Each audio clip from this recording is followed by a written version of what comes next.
नमस्कार. आमच्या यूट्यूब चॅनलमध्ये आपलं सहर्ष स्वागत. आपण आज एक वेगळा विषय चर्चेला घेणार आहोत. सलगपणे 2, 3, 4 वेळा एक भगिनी आमच्याकडे येऊन गेली. दुर्दैवाने माझी भेट झाली नाही. एक दिवस सकाळी 6:30 वाजताच येऊन बसली. भेट कशी होत नाही. मग मी थोडं त्यांचं ऐकून घेतलं आणि त्यांना सांगितलं, ठीक आहे, माझं सगळं आवरून मी 10 वाजता ऑफिसमध्ये येतो, आपण या. मग दिलेल्या वचनाप्रमाणे त्या पण आल्या, मी पण वेळ दिली. ऐकलं तर अंगावर काटा येईल अशी परिस्थिती होती, पण बाजारात ही परिस्थिती आहे. ती बिचारी सांगत होती, तिचं वय असेल साधारणपणे 45च्या थोडंफार पुढे मागे, आणि त्यांच्या मिस्टरांचं वय असेल 62-63. कारण पत्रिका जर त्यांनी माझ्याकडे जी दिली होती ती साधारणपणे 1964 सालची होती, म्हणजे साधारणपणे 62च्या आसपास वय असेल. मी पत्रिका बघितली, सगळं केलं, चेक केली, त्याचं काय काय त्यात एक 7-8 दोष आहेत ते त्यांना सांगितले. त्यांनी सांगितलं त्या सगळं दोषांचं आम्ही निवारण केलं, इथं केलं, वाडीला जाऊन केलं, घरी 3-4 होम केले, त्यानंतर नरसोबाच्या वाडीला घेतले, त्यानंतर मग ते नंतर आम्ही नाशिकला गेलो, तिथं आम्ही काही होम केले, त्यानंतर आम्ही गाणगापूरला गेलो, तिथं त्यांना दाखवलं. सगळं प्रयत्न त्यांनी सगळे केले होते. मी यातून काही त्यांना सांगण्याची गरज नव्हती. परंतु त्यांची तक्रार वेगळी होती. ती त्यांच्या पतीची तक्रार करत होती की हा वेडा नाही, पण वागणं वेड्यासारखं आहे. त्यानंतर कोणीतरी सांगितलं की सायकॅट्रिकची ट्रीटमेंट करून बघा. मग एका चांगल्या सायकॅट्रिकला दाखवलं. त्या सायकॅट्रिकनं सगळे प्रयत्न केले. त्यानंतर ते काही डोक्यात लोचा आहे का, मग काही CT स्कॅन करा, कुठं काय झालं आहे का, हे सगळं बघितलं. सगळ्या चाचण्या झाल्या. सायकॅट्रिकला 2 का 3 सायकॅट्रिकना दाखवलं, त्यांची काही ट्रीटमेंट सुरू केली.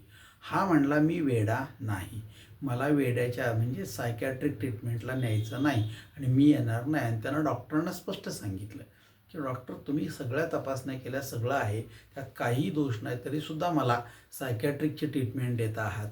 नेमकं मी वेडा का तुम्ही वेडा? अशा भाषेत बोलल्यानंतर डॉक्टरांनी हात जोडले.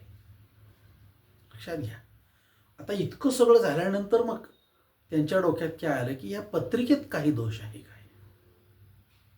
मग मी बघितलं तर त्या पहिल्या पत्रिका आम्ही जवळ 50 लोकांना दाखवली. त्या सगळ्या पत्रिकांमध्ये दोष आहेत, त्या दोषांचं आम्ही निवारण केलं. तरीसुद्धा मला असं वाटलं की तुम्हाला एकदा दाखवून बघावं. मग ठीक आहे, मी ती सगळी बघितली, त्यात काय दोष आहेत काय हे सगळं झालं. त्यात काही दोष असे होते की जे इतरांनी कोणी पाहिलेले नव्हते, त्याचं पण त्यांना मी स्पष्टीकरण दिलं. त्या दाखवले कसं असतात ते, जे पाहिलेच नव्हते कोणी ते पण त्यांना सांगितले. तो भाग झाला. पण त्या काय म्हणत होत्या हा सगळा प्रश्न आज माझ्यापुढे चिंतेचा आहे. तो म्हणजे काय, हे वेडा नाही पण वागणं वेड्यासारखं आहे म्हणजे काय. तर हे घरात बसल्या बसल्या असे हातवारे करतात. काय कारण, काहीही नाही. कोणतरी आलेलं असतं, रस्त्यानं जाताना विनाकारण असं गोल गोल गोल गोल गोल हात फिरवतात. लोक म्हणतात काय बघतात काय की. मधनंच उभा राहायचं आणि असं आभाळाकडे बघत बसायचं आणि बोट वर करायचं. सगळे लोक मागे उभारलेले वर बघत बसतात. काय चाललंय. घरात असल्यानंतर असंबद्ध बडबड, असंबद्ध बडबड. म्हणजे त्यांच्या वडिलांचा मृत्यू होऊन, ह्या माणसाचं नाव विलासराव, लक्षात घ्या. विलासरावांचे वडील रमेश. ह्या रमेश रावांना मृत्यू होऊन 40 वर्ष झाली. 40 वर्ष. आजही त्या वडिलांचं नाव घेतात ते. रमेश, तुला सोडणार नाही, तू शहाणा होता काय, तुझ्यामुळे हे झालं आहे, असलो काहीतरी असंबद्ध बडबडतात. म्हणजे तो त्यांचा मुलगा होता का मित्र होता, अशा स्वरूपाची बडबड असते.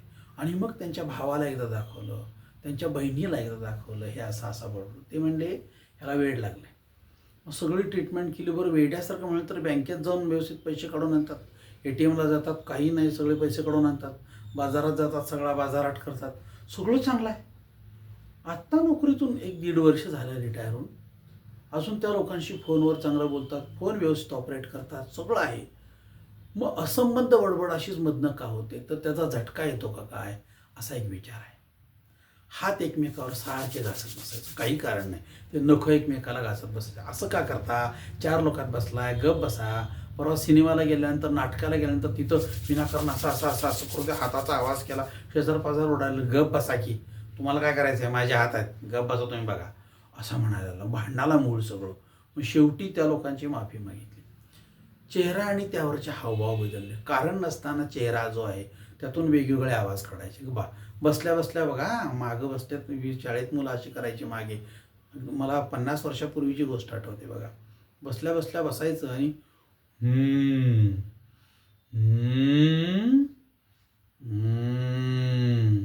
असले आवाज काढायचे. मुलं घाबरतात, कुठनं आवाज आला. ज्या रूममध्ये एकटे बसतात तिथं असला आवाज आल्यानंतर लोक म्हणतात तिथं भूत आहे का काय, असले आवाज कुठले यायला लागले. मग हे काय चाललंय? एकट्याने हसायचं, एकट्यानंच बोलायचं, स्वतःशीच एकट्यानं 2 आवाजात बोलणार, स्वतःच बोलणार. मी कधी म्हणलोय का असं?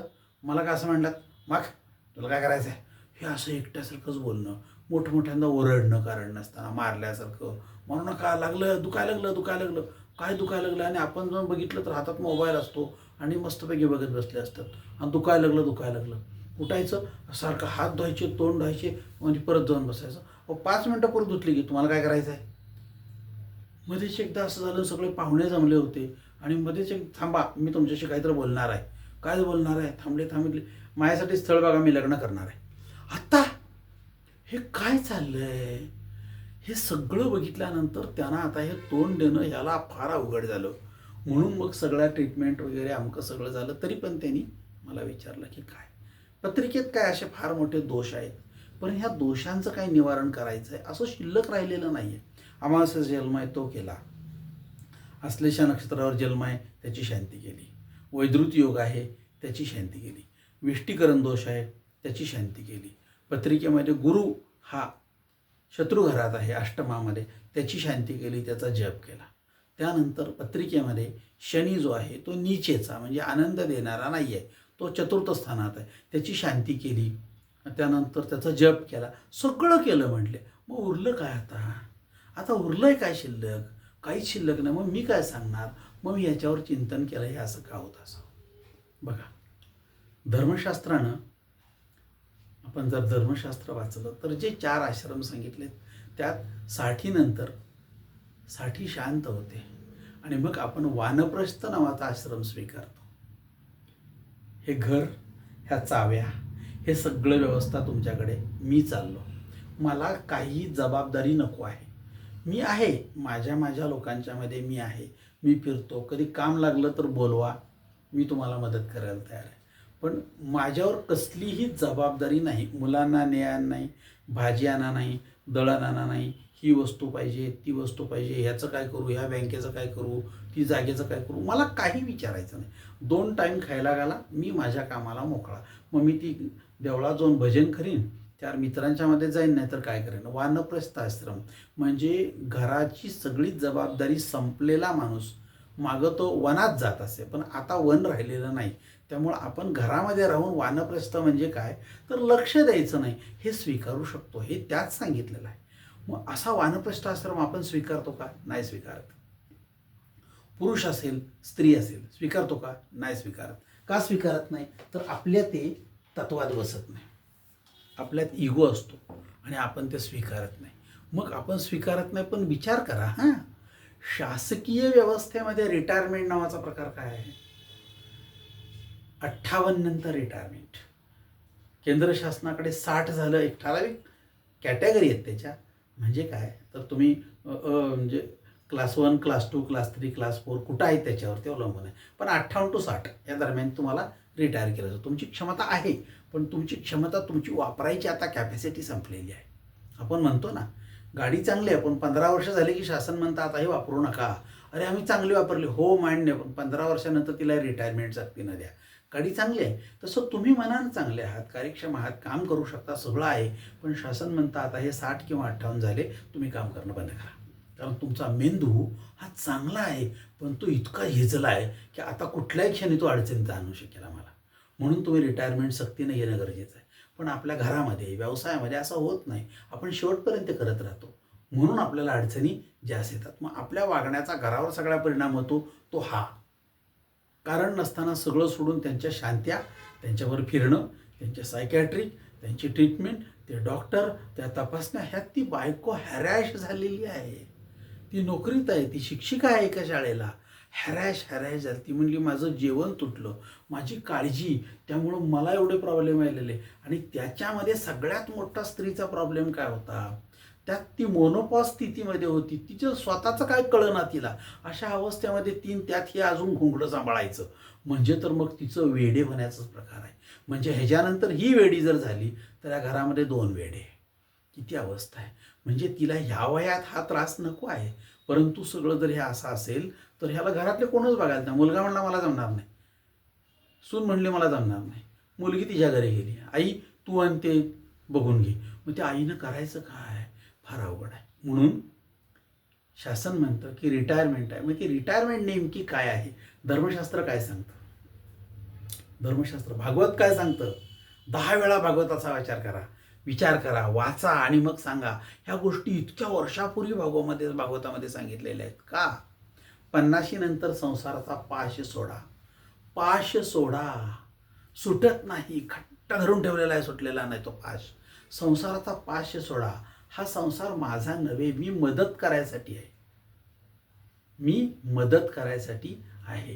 काय लागलं तर मला सांगा, पण सगळ्या गोष्टी मी माझ्या खांद्यावर घेऊन मी म्हणून चाललंय, माझ्यामुळं सगळं चाललंय, असा म्हणणारा माणूस वेडा. तुझा जर देह उद्या सकाळी ठेवला तर परवा दिवशी काहीही अडणार नाही, याची तुला कल्पना असू दे बेट्या. मग हा पाश सोडता आला पाहिजे. हा पाश जर सोडला नाही तर मेंदूचा लोचा होतो आणि मग माणसाची ही अवस्था होते. हे दर तुम्हाला काय सांगतं, भागवत सांगतं, सोडा, पाश सोडायला सुरुवात करा. पण आपल्याला सुटत नाही. उलटा तो परिणाम असा आहे की पाश अजून घट्ट होत राहतो आणि हा घट्ट होणारा पाश त्या मेंदूचा लोचा होतो आणि मग त्या मेंदूत काय बदल होतात हे आज शास्त्रज्ञांना देखील कळलेलं नाही. पण दुसरा पाश असा की काही लोकांचा आपण जर विचार केला तर 50 नंतर स्त्री असो अगर पुरुष असो, त्यांचं एक वाक्य ऐकायला मिळतं बघा, मला काही नको, हे काय तुम्ही सगळं बघा संसार आणि ते मला काय सांगू नका, तुम्ही सगळं बघा, असं म्हणतात.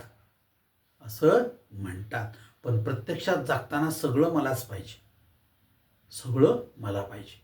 मध्ये एकदा मी एका शांतीसाठी एका घरात गेलो होतो आणि एक होम होता. त्या होमामध्ये मला तेल पाहिजे होतं. त्या दिव्यासाठी, आमच्या समईसाठी जरा तेल पाहिजे होतं. मग आपल्या घरात आपण जो वापरतो ते तेल पाहिजे होतं. म्हणजे ती रोज घरात जेवायसाठी ज्या खिटलीत तेल काढतात त्यातलं न देता ती म्हणली वापरलेलं आहे गुरुजी, मी नवीन पिशवी फोडून तुम्हाला देते, परंतु तुम्हाला 15 मिनटं थांबायला पाहिजे. का, आमच्या सासूबाई गेल्यात बाहेर, त्या आल्याशिवाय त्या पिशवीला हात लावता येणार नाही, तर मग भांडत बसतात. त्यांची परवानगी असताना नसताना मी त्या कशाला हात लावायचा नाही. मी आता 12 वर्ष झाले संसार करते घरामध्ये, पण मला कसलाही अधिकार नाही. त्यांना विचारल्याशिवाय पिशवी फोडायची नाही. त्यांनी दुधाची पिशवी तर त्यांना विचारल्याशिवाय फोडायची नाही. इतकं चिकट आहे अजून माणूस आणि म्हणतो माझं काय नाही, सगळं तुझंच आहे. कसलं तुझं आहे, आत्ता या क्षणाला देह ठेवला, संपलं ना, बॉडी लवकर न्या म्हणून सांगतील लोक. मग कशाला इतका पाश, फार वाईट आहे. आणि मग ह्यात सारखा तो विचार करून मेंदूचा लोचा व्हायला लागला लोकांचा आणि म्हणून लोक वेडे व्हायला लागले. मला काही नको म्हणतात, सगळ्या किल्ल्या कमरेला काय. आणि समजा किल्ल्या नसल्या तर मला काय विचारलं नाही, हा एक मोठा इगो आहे. मी म्हटलं तिला का असं, तुम्ही द्या ना पिशवी, मी घेतली म्हणून सांगा. नाहीच, तुम्ही जाल म्हणली, खरं परत वर्षभर ते रोज मला न विचारता पिशवी फोडली म्हणून माझा सासरवास होईल, मला नको आहे, मी तुम्हाला देऊ शकत नाही, सॉरी. तिनं स्पष्ट सांगितलं. मला विचारलं नाही, हा इगो इतका तापतो, फान फान फान फान फान फान करते आणि सगळीकडं राग काढते. काय सांगताय, सगळीकडं राग काढते, भांडी आपटण्यापासून उशा आपटण्यापर्यंत. का, काय करा, मला विचारलं नाही, मला किंमत नाही घरामध्ये, मी अर्थहीन आहे, मी काय लहान पोरं आहे, मला विचारत नाहीत काय मी एवढं सगळं उभं केलं आणि माझी किंमत नाही, असलं काहीतरी बडबडत राहतात. आणि मग फार अवघड आहे म्हणली. सासऱ्यांचं पण तसंच आहे, सासूचं पण तसंच आहे, ह्यानी कसा संसार केला देव जाणे आमचं. मग मेंदूत विकृती व्हायला सुरुवात होते, मेंदूतले काही रस प्रमाणापेक्षा जास्त पाझरतात आणि मग माणूस खुळा व्हायची सुरुवात होते. ही इथं करणे, मला विचारलं नाही हा इगो टाकतो, मेंदूचा लोचा होतो. आता ह्याच्या पुढचा भाग भागवत सांगतो की अरेच्या विरक्ती ही सुटत नाही. ही खरी गोष्ट आहे, विरक्ती सुटत नाही. मी एका कामासाठी गेलो होतो, माहीत असू द्या. गरुड पुराणामध्ये असं सांगितलेलं आहे की एखाद्या व्यक्तीचं सगळं करूनही जीव जात नसेल, प्राण जात नसेल, तर जवळजवळ त्यांना डॉक्टरांनी सांगितलं होतं की आता उपयोग नाही, एक 8 दिवसामध्ये ह्यांचा प्राण जाईल, कुठलीही ट्रीटमेंट मी देऊ शकत नाही, काय उपयोग नाही, शरीर सगळे अवयव जे आहेत ते ज्याला आपण म्हणतो की रिस्पॉन्स देत नाहीत, घरी घेऊन जावा. 3-4 दिवस झाल्यानंतर त्यांना कुणीतरी सांगितलं की गरुड पुराणामध्ये असं सांगितलेलं आहे की 5 ब्राह्मण घ्या, त्यांच्या पायाचं तीर्थ घ्या आणि ते त्यांना पाजा, म्हणजे त्यांची सुटका होईल. एक श्रद्धेचा विषय आहे, प्रत्यक्षात ते घडेल का नाही मला माहीत नाही, पण मग श्रद्धेनं ते म्हणले या जरासं तुमच्या पायाला ते गंगेचं आम्ही गंगाजल आणलं आहे, ते लावा जरा स्वच्छ पाय धुवून छान, काय मंत्र असेल ते म्हणा आणि त्यांना आपण ते देऊया. म्हणून मी गेलो होतो. आता हे मरणासन्न अवस्थेमध्ये आहेत, फक्त डोळे फिरतायत, इकडं काय नाही तिकडं काय नाही, जरासा हात हालतोय. मग त्यांना 5 मुलं, ते सगळ्यांना खाली व्यवसाय काढून दिलेले आहेत.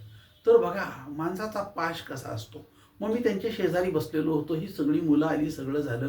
ते सगळ्यांनी हे दिल्यानंतर 5ही मुलांनी त्याला हात लावायचा आहे म्हणे, ते पाणी जे द्यायचं आहे त्याला, म्हणून सगळ्यांना बोलवलं गेलं. कोणीतरी सांगितलं असेल त्यांना, त्यांच्या गुरूंनी, मला माहीत नाही. मग मी ते सगळं तयार करून त्यांना दिलं. महामृत्युंजय मंत्राचा जप केला आम्ही थोडा आणि तो त्यांना दिला. आणि त्यांना घालत असताना त्या 5ही मुलांनी हात लावले. तर ते सारखं असं विचारत होते. मी म्हटलं काय झालं, काय म्हणतात? काही नाही, अजून त्या दुकानात मन गुंतलंय. म्हणले 5ही जण इथं दुकानात कोण आहे विचारतात, दुकानात कोण आहे. आता दुकान बंद केलं नसतं तर दुपारी 2 वाजता दुकान कसं बंद होईल? 12-1:30ची वेळ असेल. दुकानात नोकर आहेत त्यामुळे दुकान बंद होत नाही. दुकानात कोण आहे म्हणजे अजूनही प्राण जायची वेळ आली तरी सुद्धा विरक्ती सुटत नाही.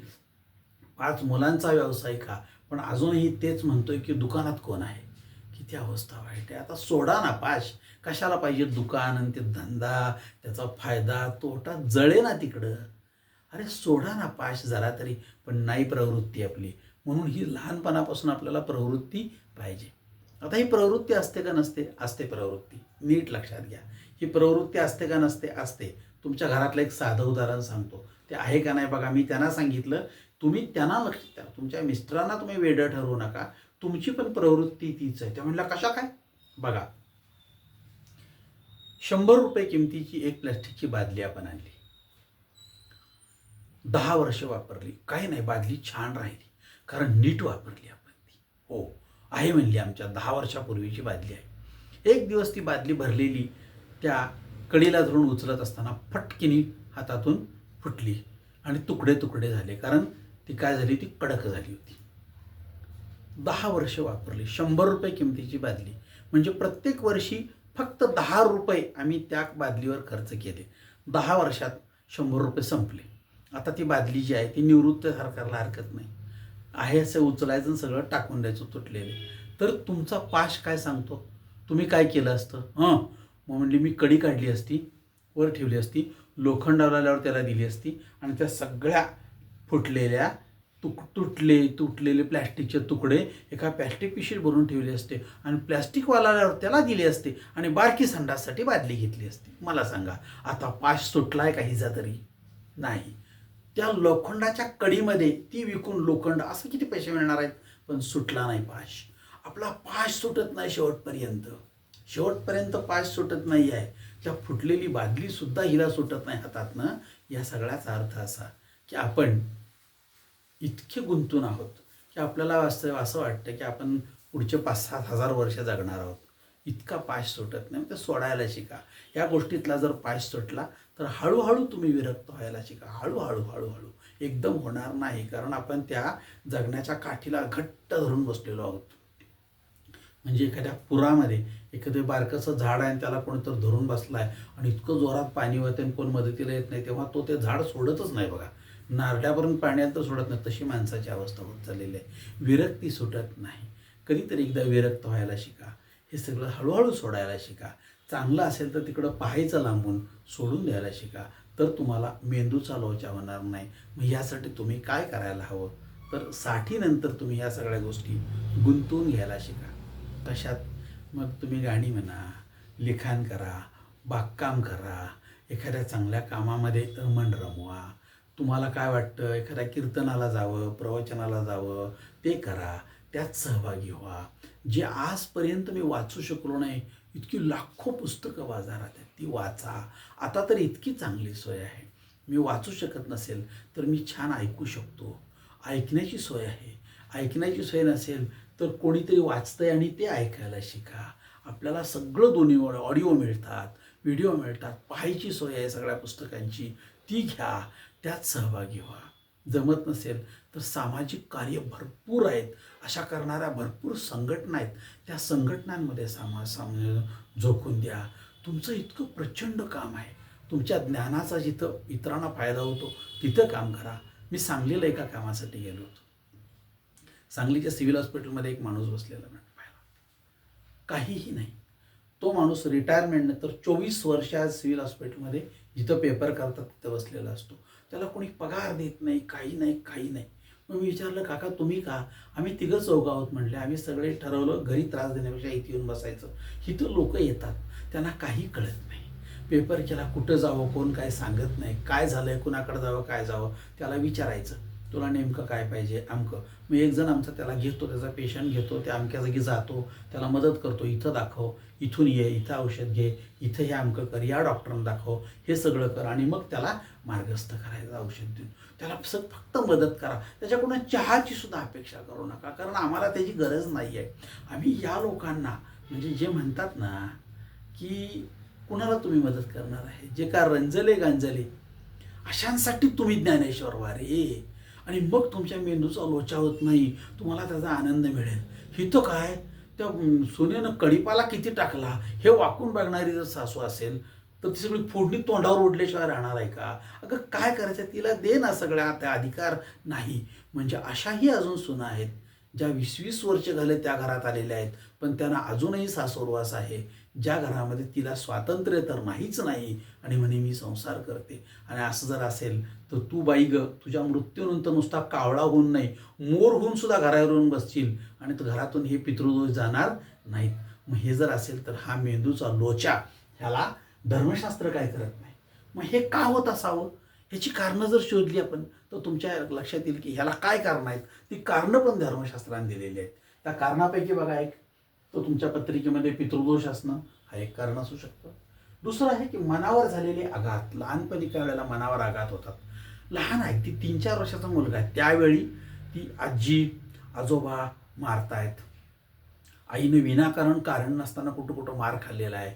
शेजारी आपण बघतो आहोत, कारण नसताना कोणाला तरी मारलं गेलेलं आहे, आणि त्या सगळ्या मारण्याचे परिणाम आपल्यावर इतके ते जखमा खोल झाल्यात, विसरलंच जात नाही. ह्या देशामध्ये स्मरण कसं करावं याचे आपल्याकडं सेमिनार होतात, पण विसरावं कसं याचा एकही सेमिनार नाही आहे. त्यामुळे ह्या गोष्टी विसरल्या जात नाहीत. पण त्या कुठं जर क्लिक झाल्या ना, आठवल्या, तर आपलं इतकं मन बेचैन होतं आणि ते सगळं इतकं मेंदूला त्रास द्यायला लागतं. त्यामुळं मनावर झालेले आघात हे माणसाला वेडं करतात, आणि त्यामुळे त्याला मनोविकृतीकडे नेतात. ही वस्तुस्थिती आहे. अतृप्त भावनांचा कोंडमारा होतो आपल्या. अतृप्त भावना, एखादी गोष्ट करावी अशी मनात असते, करावी अशी, मग लहानपणापासून असेल, तरुण वयात असेल, त्यानंतर तुमच्या मध्य वयात असेल, उतार वयात असेल, तर ती काहीच करता येत नाही, काहीच करता येत नाही. आणि मग होतं कसं, ती राहिलीच. मग तिचा इतका कोंडमारा होतो की ती गोष्ट बघितली ना की मग इतका असं फाटायला होतं मनातनं, आणि मग माणूस बेचैन व्हायला लागतो. आणि मग हा जो कोंडमारा आहे हा कधीही काढता येत नाही. ही जी जाळी, कुणाचीच काठी या जाळीपर्यंत जाऊ शकत नाही काढायला. मग हा कोंडमारा कुठं घालवायचा, म्हणून मनाचा हा कोंडमारा जर काढायचा असेल तर आपण स्वतःच ह्या गोष्टी निर्णयात्मक दृष्टीनं याकडे बघितलं पाहिजे. हा झाला अतृप्त भावनांचा कोंडमारा. अजूनही काही चित्रपटातून तुम्हाला असं लक्षात येईल आयुष्य संपलं, आयुष्य संपलं, 65 आली तरीसुद्धा काही नट किंवा काही नट्या ह्या अजूनही म्हणतात मला तिच्यावर लग्न करायचं होतं. आता शक्य आहे का? 40 वर्षापूर्वीची गोष्ट ती अतृप्त राहिली, ती नाही ती राहिलीच. आता आता करू शकतोस का? ती मोप ती तयार आहे नाही. मग आता त्या गोष्टी का चघळायला लागला? सेम अशी अवस्था असते. आणि मग आपण बरं गृहीत धरा किती गोष्ट वाईट आहे. चांगलं छान तयार होऊन एखाद्या कार्यक्रमाला गेलेला माणूस, तिथं सगळे आले पाहुणे अमके तमके आणि सगळे छान दिसले की त्यात कोणतरी असं दिसतं की अरे छा हे स्थळ आपल्याला आलं होतं, आपण नको म्हणालो, झालं. कार्यक्रम होईपर्यंत डोक्यात चक्कीत तोच जाळ होतो, का नाही म्हणालो मी आणि हे काय ध्यान डोक्यात घेऊन पडलोय, हा हा हा हा हा. आणि मग हे सगळं जर बघितलं तर एका हिंदी चित्रपटात भरोसा नावाच्या एक गझल आलेली आहे. ती हीच आहे की आपण जर कुठं गेलो तर असलं सगळं आठवलं की मग इतकं त्या माणसाला तिथं बडबडायला होतं, त्याला तिथं काही नाही, थंडी वाजलेली, अक्षरशः लोक स्वेटर घालतात आणि ह्याला उकडून गरम व्हायला लागतं का? भावनिक कोंडमारा हा सगळीकडचा प्रकार आहे, हा सगळीकडचा प्रकार आहे. त्यामुळे इतरांचा झालेला विकास आणि आपली उतरण ही जीवाला लागते, हा एक सगळ्यात मोठा भाग आहे. इतरांची झालेला विकास आणि आपली उतरण का झाली तर त्याला आपल्या काही चुका, आपलं कर्म जबाबदार आहे, आपलं नशीब जबाबदार आहे. आता ह्याला पर्याय काही नाही आहे. मग मग मला का नाही मिळालं, ह्या गोष्टीचा आत्ता विचार करून उपयोग नाही, त्याचा मनस्ताप करून उपयोग नाही, त्याचा पाय आपटून उपयोग नाही, डोकं आपटून उपयोग नाही, डोक्यात ह्या गोष्टी घेऊन स्वतःचं वेडेपण सिद्ध करणं उपयोगाचं नाही. पण आज ते व्हायला लागलेलं आहे. त्यामुळं आपण त्यातनं शहाणं व्हायला हवं. मनोविकृतीसारखा दुसरा जगात दोष कुठलाही नाही आहे. त्यामुळं होतं ते. त्यामुळं हे होतं की आपण असे का वागतो ना, आपल्यामुळे सगळ्याला त्रास का होतो, हा सुद्धा न कळण्याचा प्रकार आहे. लहान मुलासारखी अवस्था होत जाते त्याची. त्यामुळंच त्याला आता हळूहळू वेगवेगळे नावं यायला लागलेली आहेत. ते पार्किन्सन्स वगैरे नावं आलेली आहेत. पण ते असं वेडेपणासारखं काय होतं, त्याची कारणं तीच आहे. त्यानंतर लहानपणी पाहिलेला घरातील लोकांचा छळ, लहानपणी पाहिलेला घरातील लोकांचा छळ म्हणजे आपल्या आईला आपल्या आजीनं कसं छळलं हे आपण लहानपणी पाहिलेलं असतं. वडील गप्प बसले असतात, आजोबा गप्प बसले असतात आणि नेमकी आपल्या बायकोवर ही वेळ येते तेव्हा आपली आई आणि आपले वडील कसे बघत असतात आणि आपण शंडासारखंही बघत असतो. त्यावेळेला नाही आपण नाही काय करू शकत, ही एक आंतरिक भावना आतमध्ये त्या माणसाला अक्षरशः कुठून काढत असते आणि मग त्याचा छळ सुरू होतो. म्हणून म्हणतो आपण की लहानपणी पाहिलेल्या लोकांचा छळ आणि आज आपण बघत आहोत तो छळ अगदीच बायकोचाच होतो तसं नव्हे, आपल्या लग्न करून दिलेल्या बहिणीचा कुठेतरी छळ होतो. आणि हे सगळं बघत असताना आपण मोप चांगल्या पदावर असून काही करू शकत नाही, आपण जाऊ शकत नाही, सांगू शकत नाही, बोलू शकत नाही, काही करू शकत नाही आहे. हा सगळ्यात मोठा दोष त्याच्यामध्ये येतो आणि मग माणसाचं मन जे आहे ते आजारी पडतं. सगळ्यात मोठा भाग घरातील वृद्धांना मिळालेली चुकीची वागणूक, तुमच्या सख्ख्या वडिलांना तुमच्याच बायकोनं, तुमच्याच बहिणीनं, तुमच्याच आईनं शेवटी कसं छळलं हे आपण जर पाहिलं असेल, आपल्या वृद्धापकाळात आपल्याला पण हे असंच होणार काय ह्या भीतीनंच तो माणूस खोळावायला लागतो. हा सगळ्यात मोठा धोका आहे, हा सगळ्यात मोठा धोका आहे. मग माझ्या बहिणीनं, माझ्या बायकोनं, माझ्या आईनं ह्या वडिलांना कसं केलं बघा सांगतो तुम्हाला.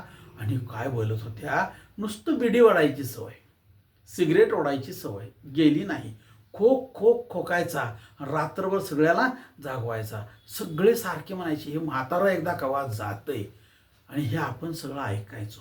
मग आपणही एखादा जर समजा मला खोकला काही न काही सिगरेट ओढता झाला तर माझी अवस्था काय असेल हे विचारानंच मन बेचैन व्हायला लागतं.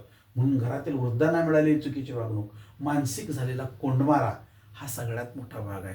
मी काय बोलायचो तुम्ही शब्द बोलू नका, थोबाड फोडून थोबाड बंद करा, ही भाषा घरांमध्ये असते. म्हणजे बोलायचंच नाही, तुम्ही काय बोलला की आवाजच नाही करायचा. असं जर असेल तर जेलमध्ये ठेवलं का आपल्याला? होय, आज तीच अवस्था आहे, मानसिक कोंडमारा होत चाललेला लोकांचा. आणि नंतर त्यामुळं असलेली विशिष्ट आपल्या पत्रिकेतली ग्रहदशा व तिची अचूक वेळ, म्हणजे म्हणतो ना आपण काय नाही सगळं झालं बघा आणि आत्ता चांगले दिवस 4 यायचे तोवर हे 7.5 मागं लागली. आहा, ग्रहदशा आणि तिची वेळ ही 7.5 असते आणि मग आपण त्याला लेबल लावतो 7.5 ग्रहदशा, पण असू शकेल ती सुद्धा, त्यामुळं सुद्धा आलेलं असेल. असं असेल तर या सगळ्यातून तरुण जायचं असेल तर आपल्याला मनोविकृत न होता मस्तपैकी आपलं मन रमवता आलं पाहिजे. त्यामुळं सगळ्यात मोठे तुम्ही स्वतःच्या मनाचे मित्र व्हा. सगळ्यात मोठे. तुम्हाला कुठलं व्यसन करावं लागणार नाही, तुम्हाला मानसिक क्लेश होणार नाही, तुम्हाला केलेल्या कामाचा श्रम वाटणार नाहीत, एखाद्या गोष्टीचा ओझं वाटणार नाही. जमेल तेवढं करायचं. काय भारताचं सगळं कर्ज तुझ्या फंडामधून उडून तू काढून घ्यायचं ठरलं आहे का? नाही ना, मग कशाला काय करायला? इतकं सोपं जगणं शक्य आहे. मनाचा एकदा अभ्यास करा आणि मन तुमच्या ताब्यात राहिलं पाहिजे आणि मग त्या मनाबरोबर तुमचं शरीर खेळलं पाहिजे. इथं शरीर आणि मन ह्यांच्यामध्ये जर दुरुक्ती, ज्याला आपण म्हणतो की शत्रुपक्ष असेल शरीर, तर तुमचं आयुष्य फार अडचणीचं आहे. म्हणून शरीराला मनाचे मित्र बनवा, तुम्ही वेडे होणार नाही. नाहीतर मग ती जी बाई म्हणते ना, ते खरं आहे.